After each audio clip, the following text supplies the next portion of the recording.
છે બાંબાસરે. હું ધોરણ 4 ના અભ્યાસ કરી રહી છું. આજે હું એક વાર્તા બોલીશ. તે વાર્તાનું નામ છે મિત્રતા.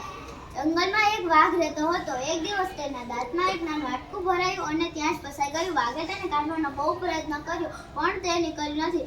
તેથી તેને વાઘને ખૂબ પીડા થઈ.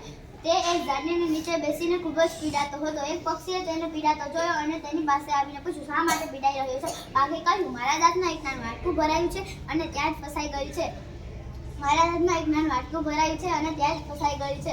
પક્ષીએ વિચાર્યું, મારું મોઢું વાઘના મોંમાં નાખું મારું માથું વાઘના મોંમાં નાખવું સલામત છે. મારું માથું વાઘના મોંમાં નાખવું સલામત છે. વાઘે કહ્યું, વાઘે વચન આપ્યું, મિત્ર, જો તું મારી મદદ કરીશ તો હું તારો ઉપકાર ક્યારે નહીં ભૂલું. હું તને સંકટથી પણ નહીં બચાવું. તને મારા ખોરાકનો થોડો ભાગ પણ આપીશ. તને મારા ખોરાકનો થોડો ભાગ પણ આપીશ. એમ કહેતા પક્ષીએ પોતાનું માથું વાઘના મોંમાં નાખ્યું અને હાડકાનો નાનો ટુકડો બહાર કાઢી નાખ્યો. વાઘને ઘણી રાહત થઈ. ત્યારબાદ રોજ વાઘ પોતાના ખોરાકમાંથી થોડું ખાવાનું પક્ષીને પણ આપતો.